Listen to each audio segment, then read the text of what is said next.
Greta Raboshta, mësuese nga Shkodra, është shembulli i përkushtimit dhe dashurisë për atë dheun edhe larg këtij. Pas shumë vitesh punë në arsim në Shqipëri, ajo u vendos në qytetin Gent të Belgjikës, ku nuk hoqi dorë nga misioni i saj, edukimi. Me pasion dhe në mënyrë vullnetare, Greta ka krijuar një grup fëmijësh shqiptar të cilëve u mëson gjuhën shqipe, historinë dhe kulturën e vendit të origjinës. Përmes punës së saj, ajo jo vetëm që ndihmon brezat e rinj të ruajnë identitetin e tyre, por krijon edhe ura lidhëse mes Shqipërisë dhe diasporës.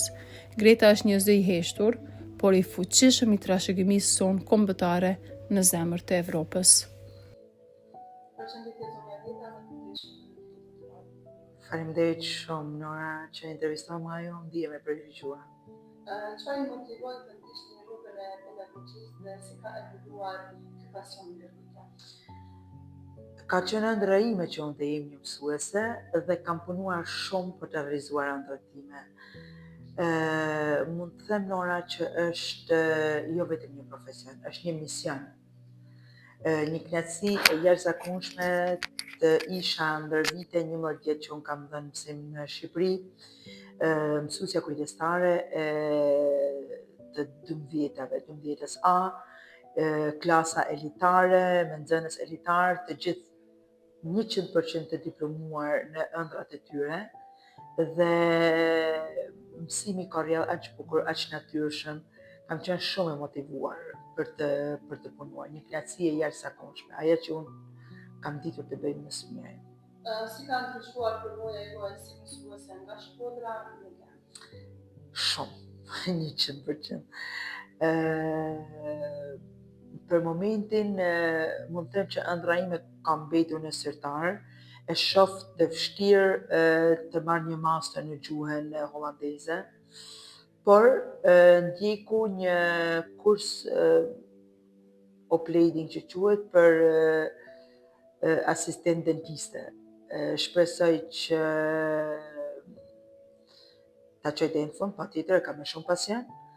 Diçka më e lehtë se sa masteri, për më tepër që jam anën e 3 djemve, jam e angazhuar edhe me familjen, prandaj e shoh të vështirë të vazhdoj mësuesinë këtu në shkollat holandeze, në shkollat belge, por unë kam punuar si mësuese në 3 shkolla katolike, mund të them që zemra jeme është një shkollë, rreth një shkollë, njem jashtëmase në një shkollë.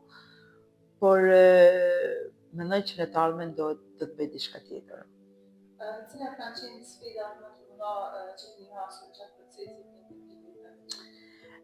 Sfida më e madhe, fillimisht, pavarësisht se kam një bashkëshort mirëkuptues, ka qenë fillimi gjithçka nga zeroja, domethënë larg familjes, larg shoqërisë, larg profesionit, larg nxënësve, larg farefisit,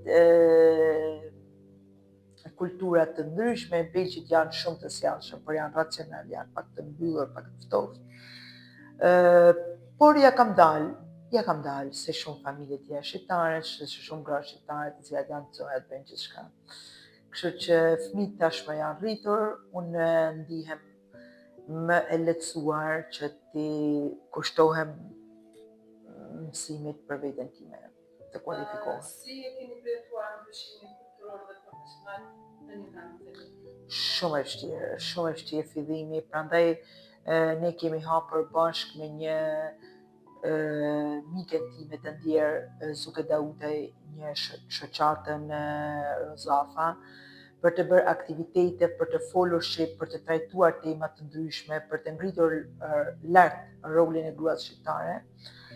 Dhe e kemi amanet nga Zotja që të vazhdojmë përsëri, sot jemi mbledhur përsëri.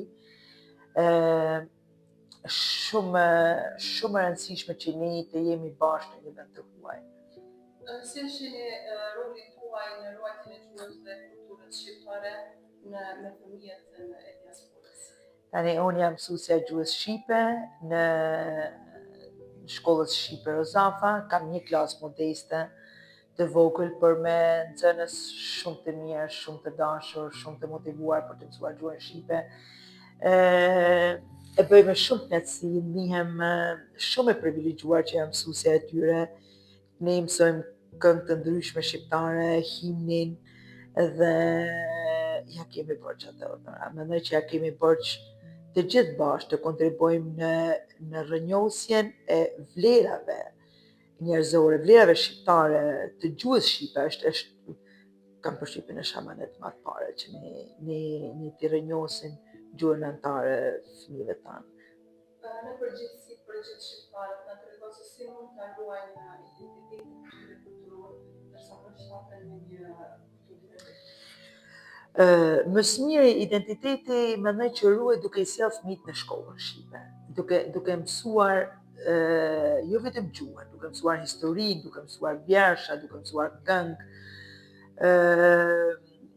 duke u aktivizuar nëpër shoqata shqiptare të cilat ngrejnë lart vlerat e kombit tonë.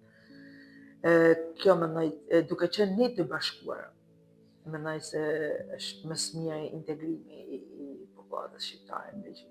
Një mesazh për gjithë shqiptarët që jemi. Uroj të shoh sa më lart, ne jemi një popull vital, luftojmë shumë për të arritur ëndrat tona, jam shumë krenare për gjithçka ato kanë arritur ndër vite, me shumë mund, me shumë sakrifica, i pafsha lart e më lart. Faleminderit shumë zonja Greta për pyetjen dhe për diskutimin. Faleminderit shumë zonja Nora, ne jemi privilegjuar të jem pjesë e misionit tuaj.